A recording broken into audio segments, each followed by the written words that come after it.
All right, thanks everybody for joining us. I'm going to go ahead and get started. It's about 2 minutes after the hour. I think most people are here, and we should see some people trickle in as the presentation goes on. So first of all, this is just I'm going to do a few PowerPoint slides to talk conceptually about Docker, how it's used, why it's used, what space does it fill in the tech stack.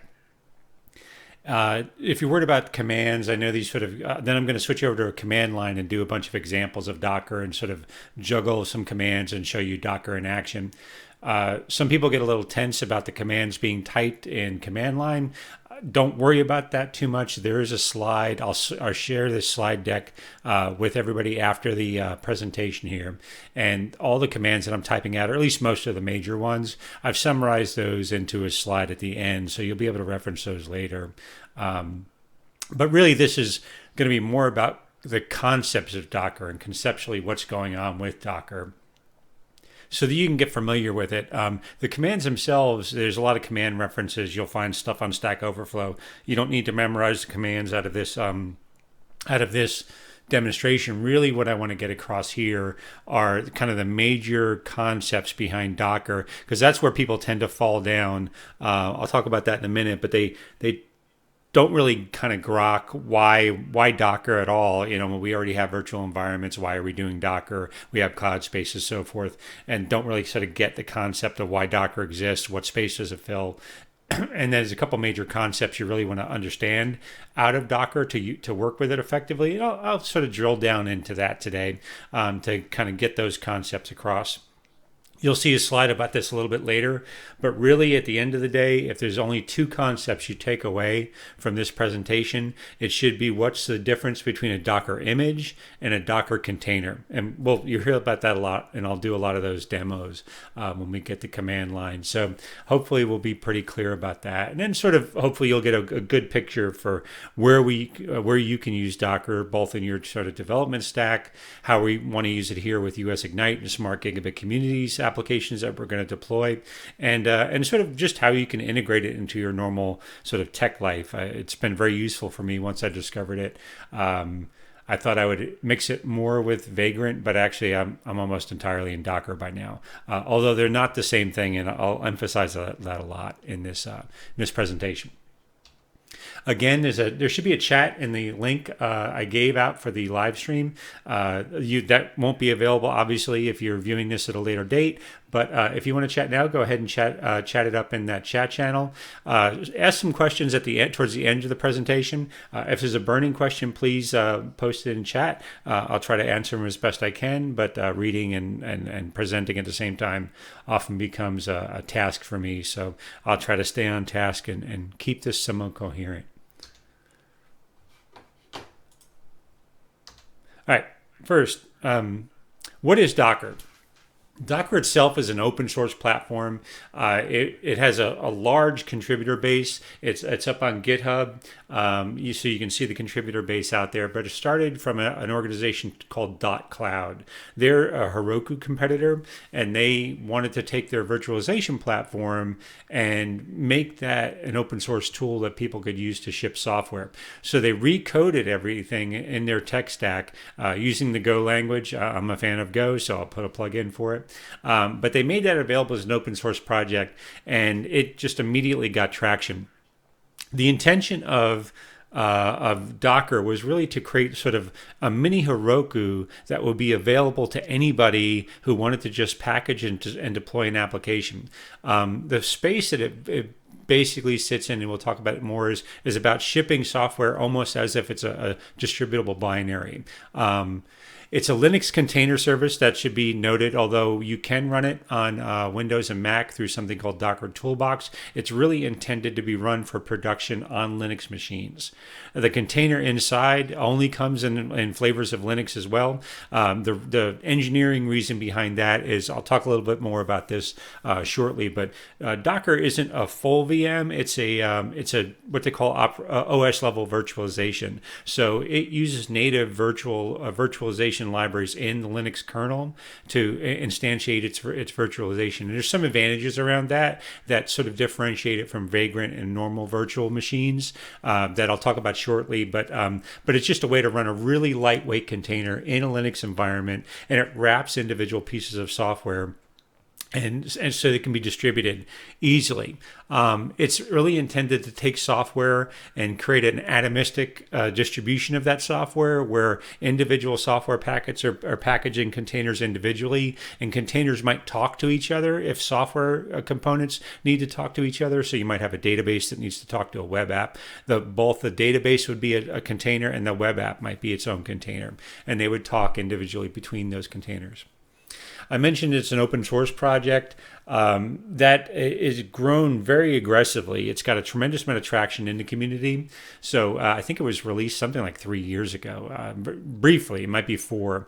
So it follows kind of the Go language paradigm, and that is very new, but it's been very aggressively developed. Within a year, it was production ready, and since the year, it went production ready last year, and since that year, it's already at the 1.9 release. So these are 1.0 was last year. These are very significant, major releases. So this is evolving very quickly in the space.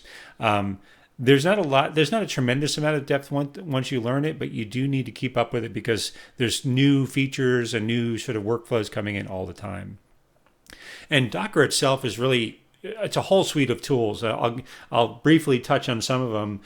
What I'm going to mostly show today is what's called Docker Engine, and that's for running Docker containers and managing Docker images and containers. That's the core of Docker. When people say Docker, they really mean Docker Engine, but there's a whole suite of tools. There's something called Docker Compose, which lets you sort of orchestrate individual containers that might be deployed either on a single host or multiple hosts. There's Docker Swarm, which lets you do whole networks of Docker containers and Docker images. There's something new called Docker Universe, which I'm not that familiar with, but it's about managing and orchestrating deployment of giant slews of containers. So that I have to get into myself, but there's constantly new features being added.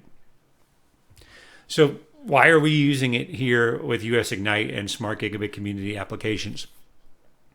The real reason is we're highly interested in portability in shipping software. So we're not looking at just getting an app up in an individual Smart Gigabit community. We want that to be a success we can replicate to all communities in the US Ignite sort of family, which is really what we are. We're committed to an ethos here, and that ethos is to build very smart gigabit applications that we can share between our metro areas.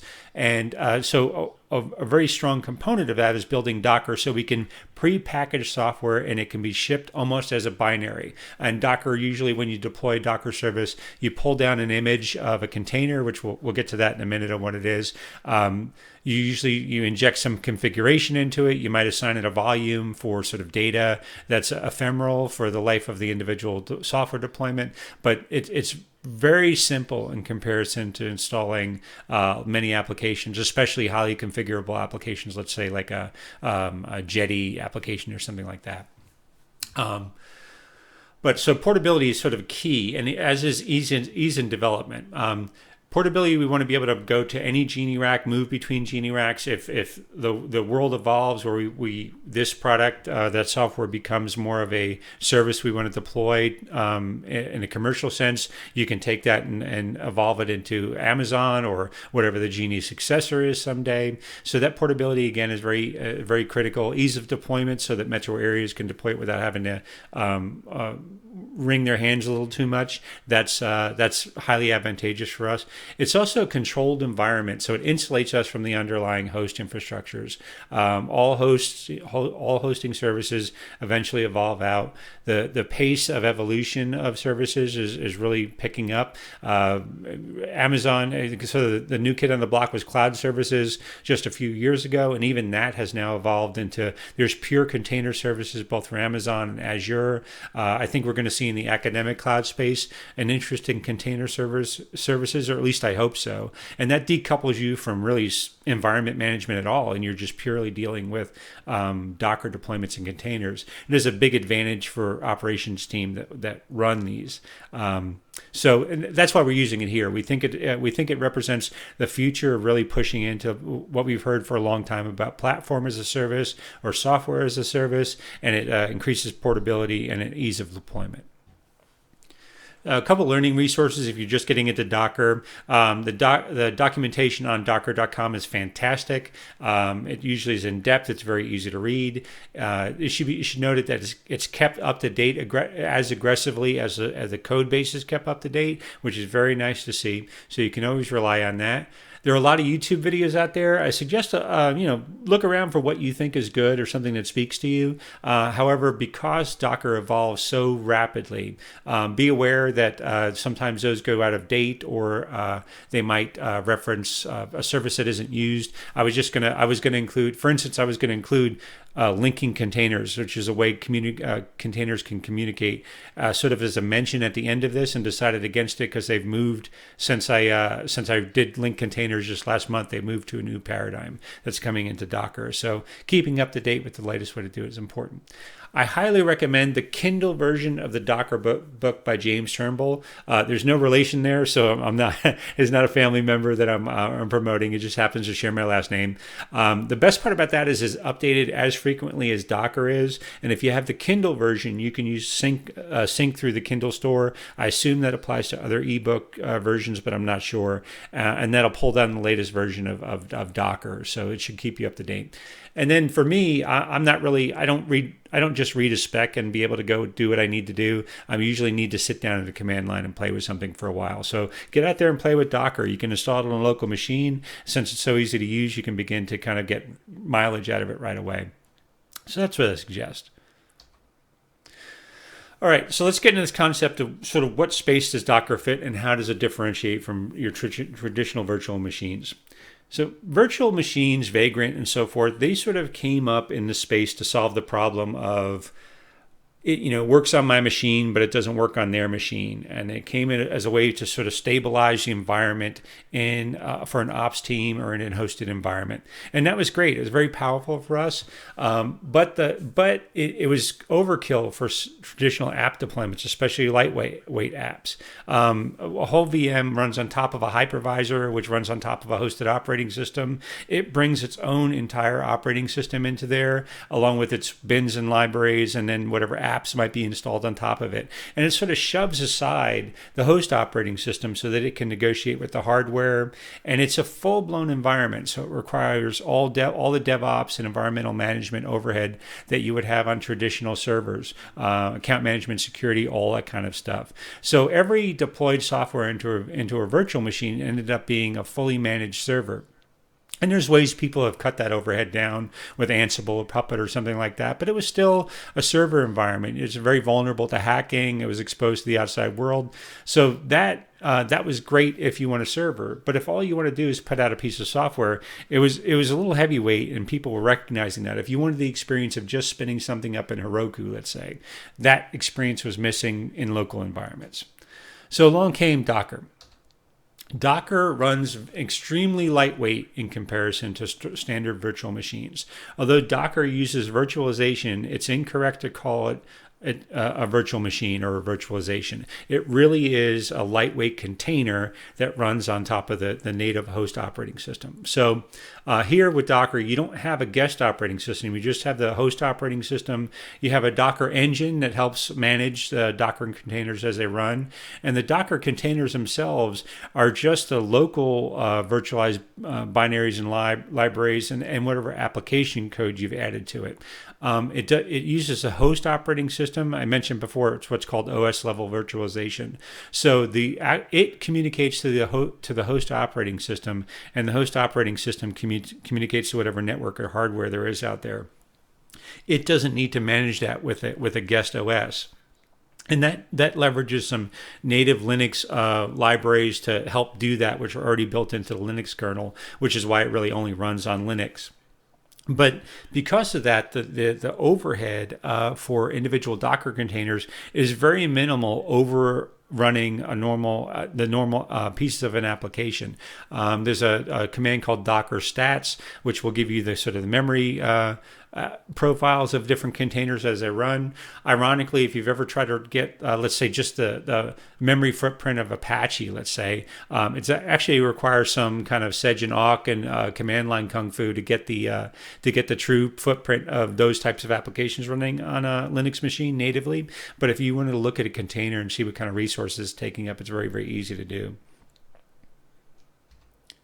All right, so the normal Docker cycle. What Docker does is it builds, it provides Git-like features over this thing called images. So, and we'll get to some juggling of that. So hopefully it'll make more sense in a minute.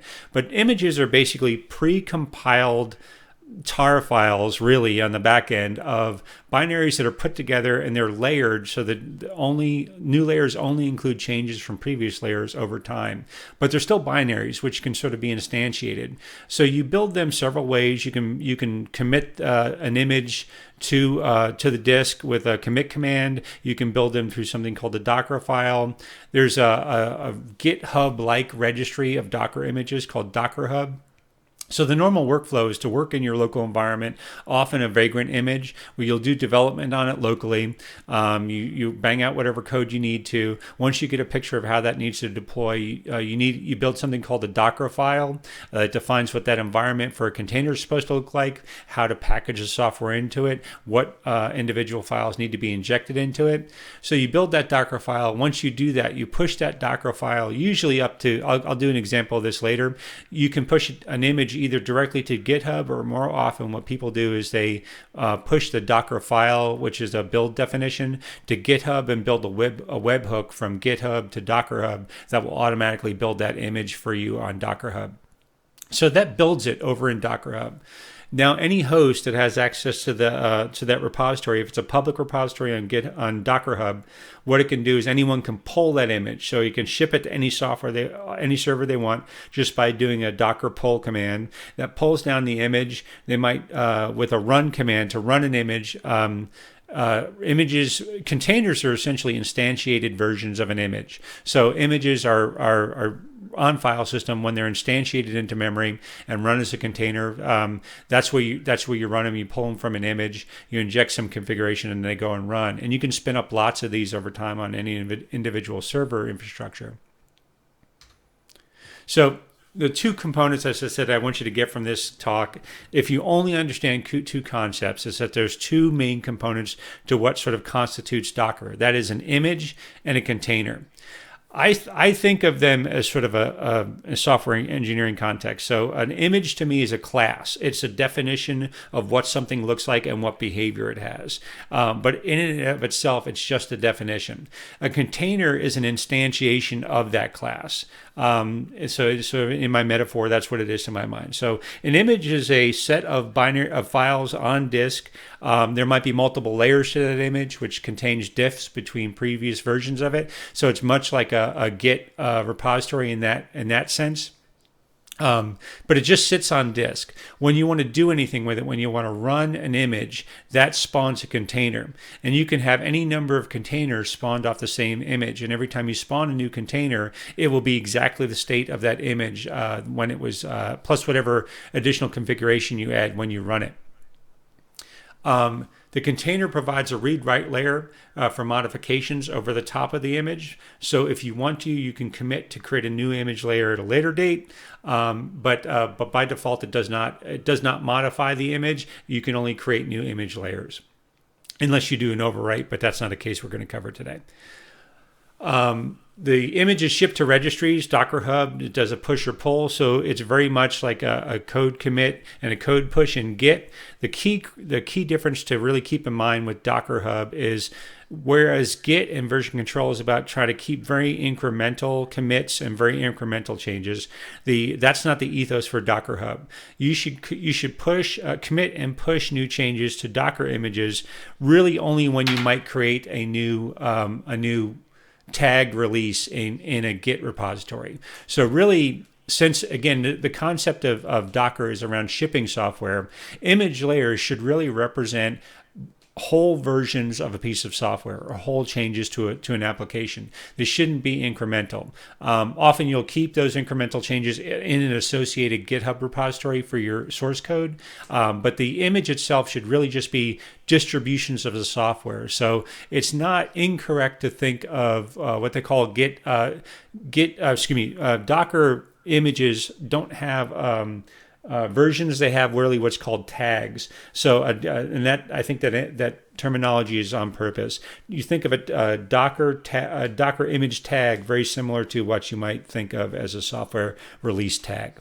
So that's the best way to think about it. So in the image itself, all the lag is in building the image. So you'll see I'll build an image here for you shortly. But images pull down content. They might do apt-get installs. They might do whatever they need to do to modify the previous layer of an image to build a new layer. But that's where the lag is put in. Spawning an image and running it from there is a very fast process. They spin up very quickly. It's one of the advantages of Docker. It's very easy to spin up and run a Docker container from an image that you've already pulled down. So you can instantiate bunches of new containers, or you can restart applications very, very quickly. And again, images are built and containers are run. So that's one of the things to keep in mind. Okay, so this is an example, or at least not an example, but a visual representation of Docker image layers. Again, they're behind the scenes. They're actually kept in tar files, and each layer of a Docker image really just contains whatever changes have been made from the previous layer. So in the example you're looking, or a theoretical example you're looking here, let's say I had this very basic Flask application, and I started out in Flask tag 0.1. That was my first commit that contained all of my Flask files, so run.py, config.py, controllers, models, and templates, and so forth. So everything I commit, that's probably going to be the biggest memory size, the biggest image that I commit to the repository. Later on, I come in and I make some changes to that container. I modify the controllers.py file. I modify the models.py file. I decide that constitutes a new release of that software. So I commit that to the Docker repository as tag 0.2. So forth and so on. I go through 0.3, 0.4, and 0.5. So let's keep those built up images over time. I can choose to run a container from any one of those image tags over time. So I could choose to run a container out of Flask 0.3 if I wanted that version of it, or 0.4.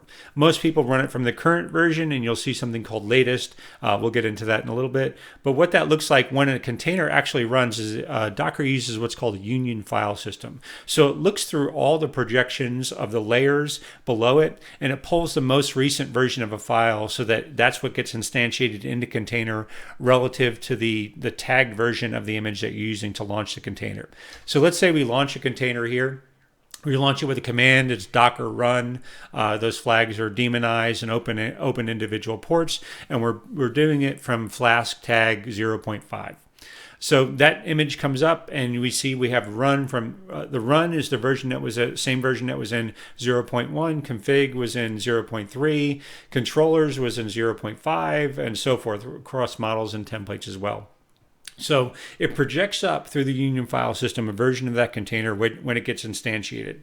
Additionally, it applies on top of it a read-write layer for that container. Not for the image, it's for the container. So anything you read and write into that layer gets saved in that container only, not to the image.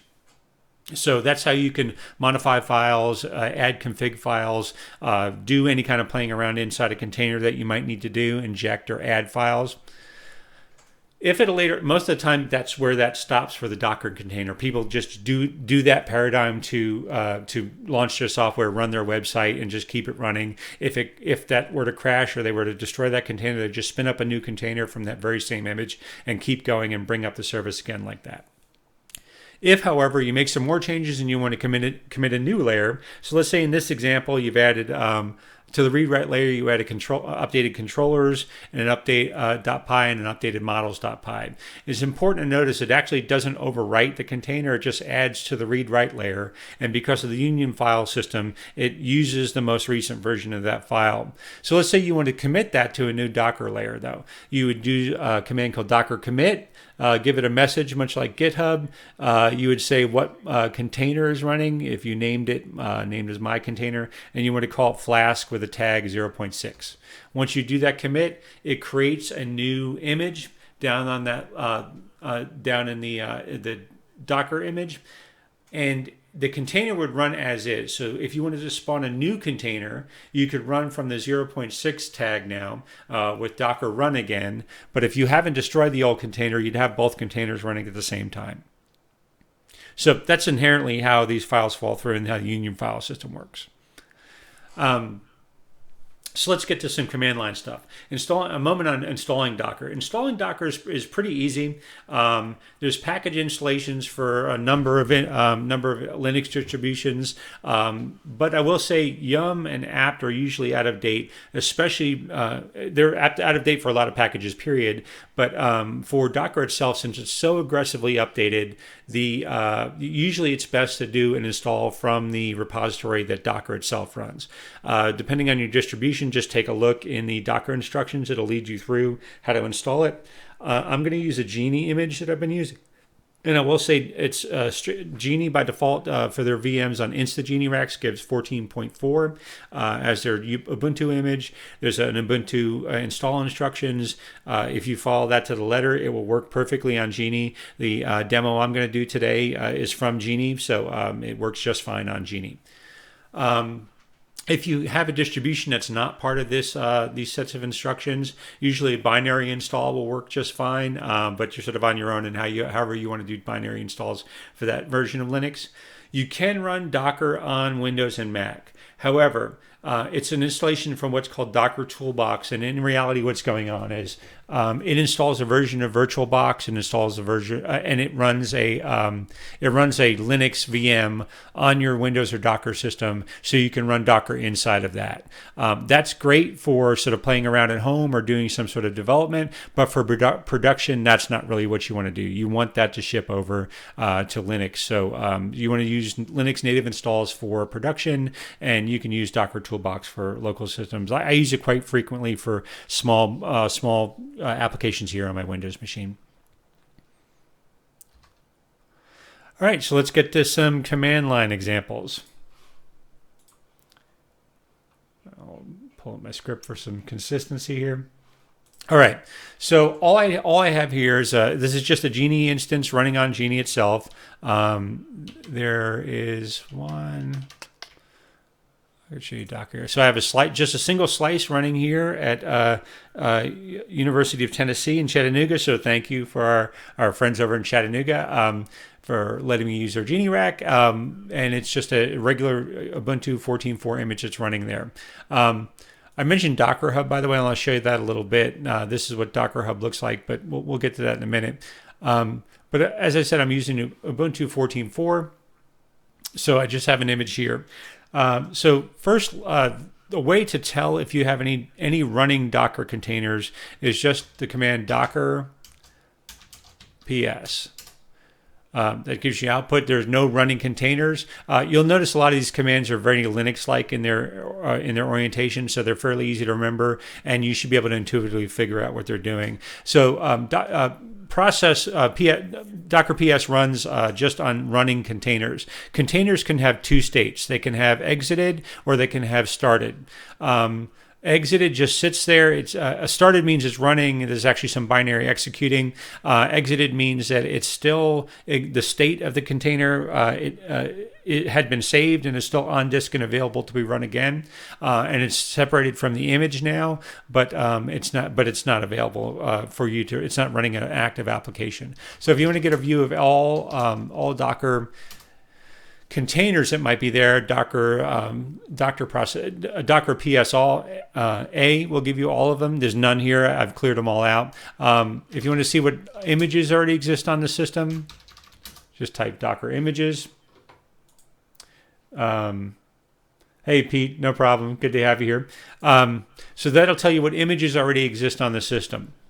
I have several here I'm going to be working for from this example, but images are much like sort of Docker GitHub repositories. If you pulled down a repository or cloned a repository, it will exist on your system. If you haven't, it'll still exist up in GitHub. So in this case, it exists up in Docker Hub often. When you go to run an image, you'll run an image by name. The repository name is usually implicit in the run, which you'll see shortly here.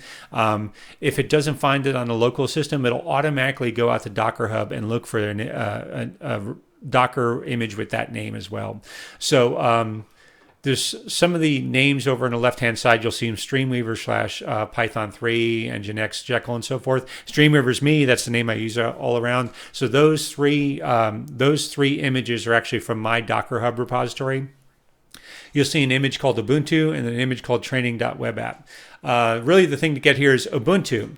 Anytime you see from Docker Hub, and this is only from Docker Hub, something without any kind of root name to it, that means it's what's called a trusted image from Docker Hub. So just plain Ubuntu with no Streamweaver / Ubuntu or something like that, that means it's an approved and trusted Ubuntu image that comes from Docker Hub themselves. The Docker people, they vetted it, they know it's a clean image. So you'll see shortly you can inspect the history of an image to sort of get provenance on these layers and where they've come from. So if you're interested in security and sort of verifying that an image has integrity and doesn't have any modifications to it, starting off with a trusted image is usually a very good way to go. It's also it's a great way to communicate to the people who might be using your image that there's no modified code in there. You're not doing anything weird or untoward on their system. So that's something to keep in mind. All right, so those are Docker. We have no containers on the system. We have several Docker images that we're running. So let's get around to running an actual container. So Docker, let's just do hello world so we don't invoke the curse of the gods. So Docker, that's usually the start to every Docker engine command. Here I'm going to choose to run. That tells me I'm going to, from an image, I'm going to run a container in memory. I'm going to use Ubuntu as the image names, and I'm going to enter a command. So really the basics of a Docker is just Docker, what command here is run, and the name of the image to run. And the command I want has been echo hello world. Not very interesting, but there's a couple things that are going on here. All right. It says it's unable to find Ubuntu latest. When you see often in some of the commands I put in earlier, there was this colon and then a version number usually after it. What that means is it's a tag type. If you look at the image above, you'll see Ubuntu has a tag 1404 on this system. So it has. If I were to use the tag Ubuntu 14.4, it would already be on the system, and it can build it and run it right away. Here, when you don't specify in Docker, when you don't specify a tag name, it looks for a tag called latest. You can see up here there's a tag called latest here. We'll get to that paradigm here shortly. But what it does is when it doesn't find it, it looks up on Docker Hub and it tries to pull down the individual image layers, and that's what this multi-line output you already see here is. Each layer is checksum, so it has a hash that comes with it, so it knows it's pulled down and there's no corruption and so forth. These say it already exists on the system, and actually that's good because it would have taken a little while to pull it down, but they exist on the system because these basic images up here, Streamweaver 3, Nginx, and Jekyll, and so forth, those are actually used as a base image, Ubuntu latest. So because they're already included in here, it inspects the other disk images that are on your system already. If those layers are already present, it doesn't pull them from Docker Hub, and it just uses the ones that are already present in another image, and it builds whatever it might need to. All right, so that was a lot to say, but it pulls down all these individual layers. It goes ahead and it produces, in this case, SHA-256 hash for it to make sure that the checksum works out, and then it executes what I just put in here, which was just echo hello world, and you can see that output to the screen right here. If I were to execute that again, actually, let me show you here first the containers. So Docker processes. I mentioned before that Docker, that shows you what containers exist. If I do this, there's still none that exist because none are running. What happens when you run a container, unless you run it demonized, Docker will execute the command it gives you, and then it will exit out of that container. So if I go to A, that's all containers. Now I can see this container that exists here. That's a container that I just ran. That did it told me what the command was that I ran it. It's truncated in this case, but it bin echo hello world. It was created 2 minutes ago. Again, that difference between images and containers. The image that this was spawned from, I don't know, it was created quite a while ago. So if I do Docker images, Docker latest, that was created 3 days ago. So they've updated their Ubuntu image. So the image I spawned it off of was created 3 days ago. The container that I just created was created 2 minutes ago. So now they're separated. If I were to spin up this container and make changes to it, they're decoupled. I could save a new version of that container as a new disk image if I wanted. I don't have read-write access to the Ubuntu root image. Obviously, you wouldn't want that. So I'd have to save it to my own repository, but those are now separated. And Hello World runs very easily. All right, so that's the Hello World. So let's get down into running an actual app. Sometimes if you want a bash shell, it's easy to run up a Docker image to do a bash shell. So let's do Docker run. I is interactive. T is a sudo tty session. So one thing to point out here is all containers get a name. There's two ways you can reference. You can reference both Docker images and Docker containers. In the case of Docker containers, there's a name assigned. You can see here. Sorry, it's a wrap around the screen, but this. If you don't provide a name when you run an image, that assigns a container a random name. In this case, it's Grave, Volhard. Sometimes they're weird names, but it'll assign one to you. You can reference that Docker image by its name from now on, or the container. Not image, that container. Or you can by the container ID. So either one will work. Likewise, up in images, you can choose to reference it by its repository name or by its image ID.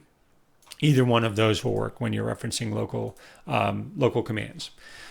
So let me run a bash shell. So let's take a Docker run. I want an interactive. I want the TTY session. I'm going to name it in this case. So name, let me call bash. Let me actually call it app1. I'm going to go off the Ubuntu image, but this time I'm going to use the Ubuntu's 1404 tag. So the Ubuntu image will have a bunch of tags. If you look on Docker Hub for Ubuntu, you'll see all the tags. Just by naming convention, when they tag them with the version of Ubuntu applies to. Latest applies to, I think, 1604. I'm choosing to use 1404. And if you're deploying to Genie, it's good to get in that habit just because it'll tag it to the same version of Ubuntu being used on Genie. There's really 1604 will run fine as a Docker container, but I usually find it's just easier to keep versions normalized. So I want to run bin bash, and I have to demonize. No, okay. So let me get the. Well, I'll cover that in a second. Sorry. So let me run this. It should run a container with a name. App1, and when we exit, we'll see what that is in a second. I'm at a bash shell. And what I was going to say before is there is a separate Docker command called attach. I'm not going to use that too much in this session, but if you have a running container, you can attach to it. One thing to note is that it attaches you to the default shell for whatever binary is out there, which is not bash. So I tend to like to use bash when I connect to a container. So that helps me somewhat. So now I'm in the container itself. I'm at root, every time you're in a container, you operate as root, but it's inside the container itself.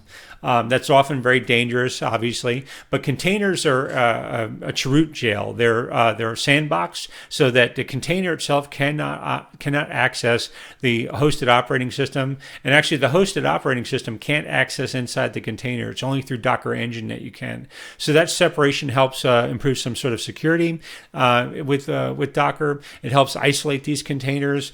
And when you get into multiple container management, you actually end up with software-defined networking-like features between containers. You can name containers, you can link them, you can tunnel them so they can only talk to each other. They have their own network layer and so forth. So there's a lot of features around it. That's an advanced topic that we'll actually have in a separate webinar in the future. But know that it exists, and there's actually quite a bit of nuance that you can apply to the configuration of multiple containers. Today, we're mostly just going to get an orientation of what you can kind of do with Docker containers. And again, get the difference between an image and a container, and that you can run containers and do sort of versioning on images and get things around in that. All right, so I'm in my app1 container. I named it app1, and I'll show you that in a minute, that's actually what it's named. But so I'm in a root file system for Ubuntu. Let's make a change. Let's go ahead and make a change to this image. So I'm going to, I'll make a directory under op called app1. If I go in, I can see the app1 directory now in op. So that's all I want to do to that. So let me exit out of this. I get that shell. Because this wasn't demonized, it'll actually exit the process. So there should be nothing running. If I docker process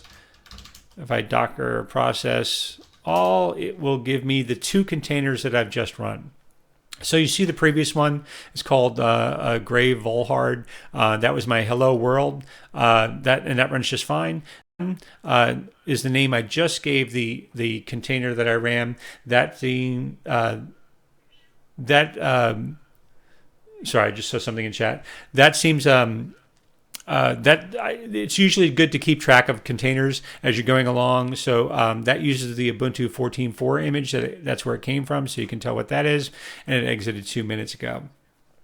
You can reattach and restart containers. So when you restart a container, it runs with the same set of commands that it had before. So if this should work. This is not part of my script, but if I docker start grave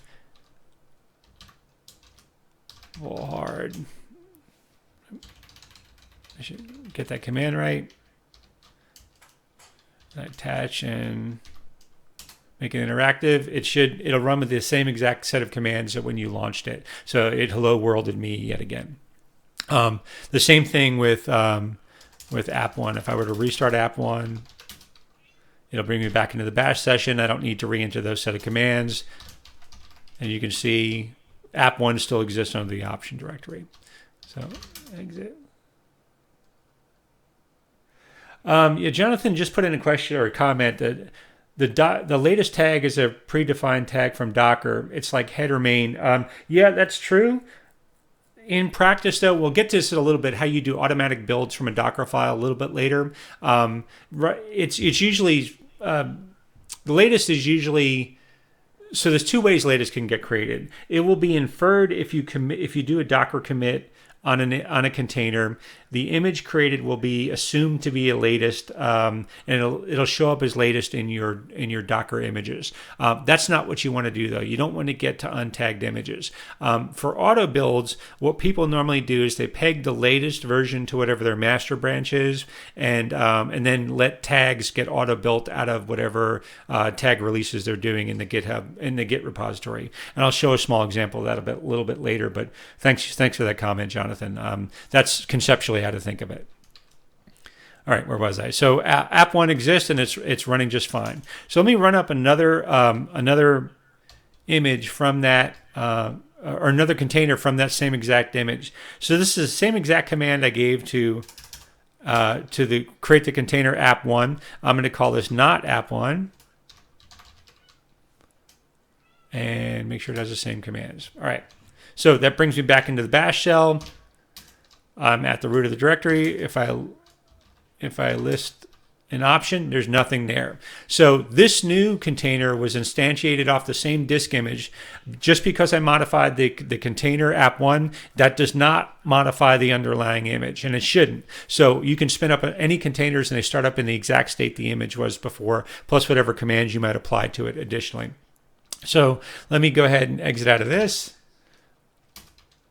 and I'll Docker. You'll see now I have I have several containers that are all exited. I have not app one, I have app one, and I have the Hello World app. I'm going to go ahead and remove that that Hello World container. I don't need it again. So docker remove, just like Linux command, engrave. There is autocomplete. It didn't work for me before because I had start misspelled, but if you hit tab when you're using a container command, it will look through containers. It understands the context to whether you're operating on containers based on the command. So once you do the RM portion, if you hit tab, it will autocomplete on the container name. So I'll go ahead and remove that. So now we're down to just the two images, app one and not app one.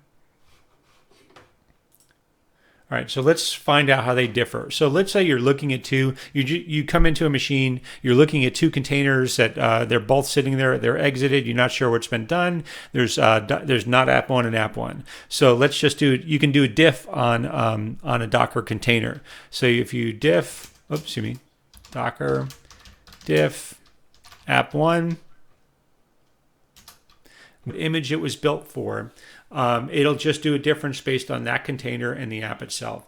And a lot like Git difference, it tells you that it changed the op directory, it added the app one, and then it always has this root and bash history stuff because I went ahead and logged in through the shell. So that it's an easy way to tell what's gone on in that image. It's important to note though, it's not like Git where every change will be tracked. It's only the current state of the container as compared to the state of the image that's tracked. So if you make changes, if I change app one several times, move it, it's not going to keep track of that change. It's just going to keep track of what the current state is. Likewise, if I do Docker diff not app one, it should be changed. It should show me no changes except for the root bash history that I used when I logged into it. All right, so let's take, I made that small change to app one. Let's say that I want to create a new image layer out of that. So you have Docker commit just like you have Git commit. So I want to take the app one layer and I want Docker commit. You can give it a message if you want, creating app. I'm going to create a new image from this since it was built from the Ubuntu image and I could on my local system if I wanted save a new tag version of Ubuntu, but there's no utility in that because you can't really push it to the repository. So you're always best off creating some namespace for yourself. Here it's always Streamweaver for me. Streamweaver, I'll call this app Ubuntu, and I'll give it a tag of 0.1. So actually, let me show you how what I was saying before about latest right here. Sorry, I lost my place here. I forgot to give it I have to give it the container name. So app one. So what I'm doing here is I'm Docker. I'm doing a commit. I'm providing the message, creating an app one image. I'm doing the container app one, and I'm saving it to an image named Streamweaver app Ubuntu. So if I just hit that with no tag reference, I do Docker images. We see app Ubuntu. By default, the tag latest is applied if you don't provide anything. It's a bad habit to get into, to not tagging your image. So just don't do it. Basically, is my advice there. So let's go ahead and let's create a tagged image instead, which is a better practice. You just colon it, and then you put, this is free text. You can put whatever you want in there. By default, most people just put version numbers. Sometimes they put V, but often they put the version numbers in there. So let's say I wanted to create app Ubuntu tag 0.1. I do that. Docker images. So I have both app Ubuntu latest and app Ubuntu 0.1. I'm going to get rid of app Ubuntu latest because I don't want to confuse myself. I might actually purposefully create a latest at a later date. So the way you remove images is Docker remove image. Docker remove image and app Ubuntu and latest. And it tells you it deleted it, what the SHA of the checksum of it when you deleted it was. And Docker images should tell me I'm down to I no longer have app Ubuntu latest. All right. So so what happens if I spin a container up from that? Let me go back to my containers, Docker PS all. And here's a little trick for deleting multiple containers. Right now it's a bit of a pain in the butt, but you have to individually delete containers. There's no clean all containers, although that's a recommended change to the Docker code base. I expect we're going to see it here sometime fairly soon. But you can do some command line magic to get rid of a bunch of them. You want to reference them by the ID name. So if I do doctor, I keep saying doctor. The way to get back the ID numbers about Docker containers is just by putting the Q tag in. So if you do Docker remove and do the output of Docker PS Q, it'll take all of the ID numbers for all of the containers and delete them all. It's obviously very dangerous. You might have running ones that you don't want to delete, but you can do filters on that. So if I Docker process all, there's nothing in here now. All right. So I wanted to spin up an image from Ubuntu, which is a version of the app1 container that I saved to stream over Ubuntu. So I'll Docker run Docker, and I'll give it a name. Call it Ubuntu, and I'll run it from Streamweaver.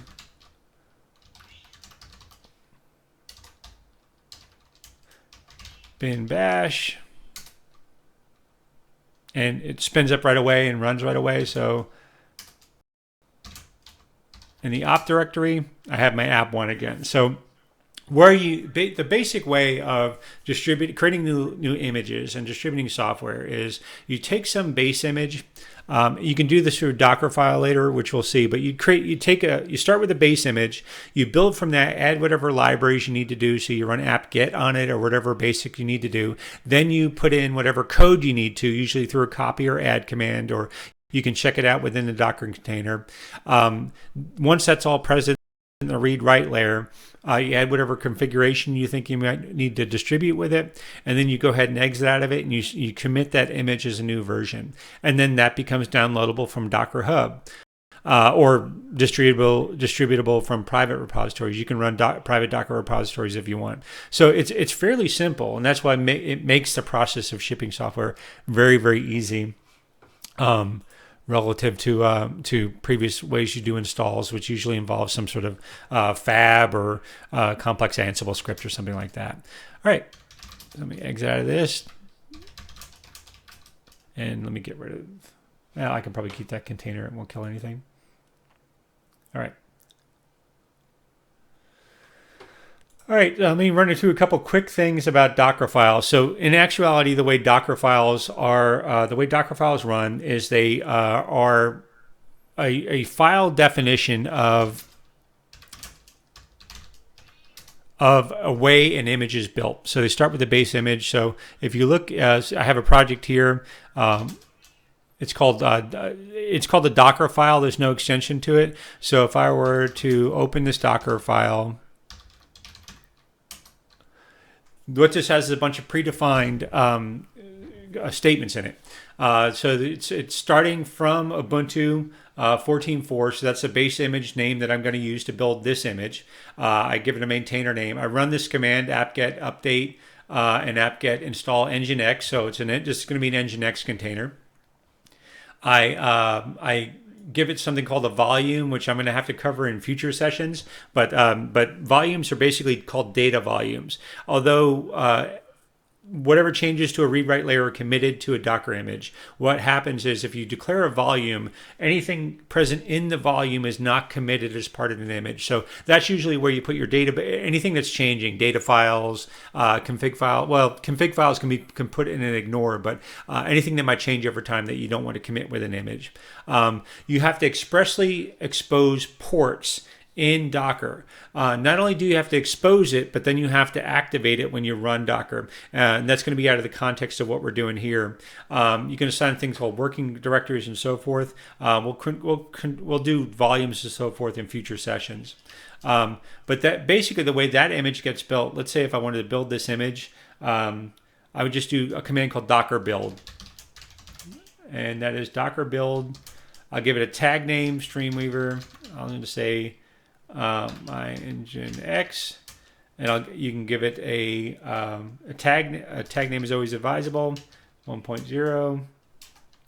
And you do a dot if the Docker file is present in the directory you're executing this from, or you can provide a location for the Docker file. So where I to do that, that would start to execute the series of commands you just saw in that Docker file. I had much more here, but we didn't get to it. I'll save it for a future session. But just to let you know that Docker files can be contained, you can do automatic build. It's going to run through those apt-gets. Any changes to that you can save, and usually you just build the image locally and then use that to spawn containers. If you really need to distribute it, you can save it and commit new changes. There's ways to do auto builds by committing those to Git and GitHub. But there's a lot of tooling around how to provision. You can even use Ansible or Puppet for your provisioning of Docker containers. Okay, so that's our hour. There's a number of other things that we can cover. We'll cover those in future sessions, and I'll send out a schedule volumes and how containers can share with one another. We'll get into how to do automated builds and move forward from there. If there's any questions right now, if you want to drop them into chat, please go ahead. I will try to answer them. But in terms of the recording session, we'll go ahead and wrap this up here. I want to thank everybody for showing up. I'll schedule a session here, I think sometime in the next 2 weeks. We'd like to get through volumes and Docker files. At our June event, I'd like to hold our session on Docker, how to coordinate Docker containers through one of their other things. The cost, Steve said, there is no cost for Docker. Docker is completely free and open source. Most of the other larger tools are free as well. Docker Hub is free as long as it's public. You can pay for private repositories just like you can on GitHub, but Docker itself is free. Not only is it free, but it's open source, and they are aggressively looking for contributors to that code. So if you're interested in it, please go ahead and get involved in code commits to Docker. They love to have people contributing. Any other questions? All right. Thanks, everybody, for showing up. I appreciate it.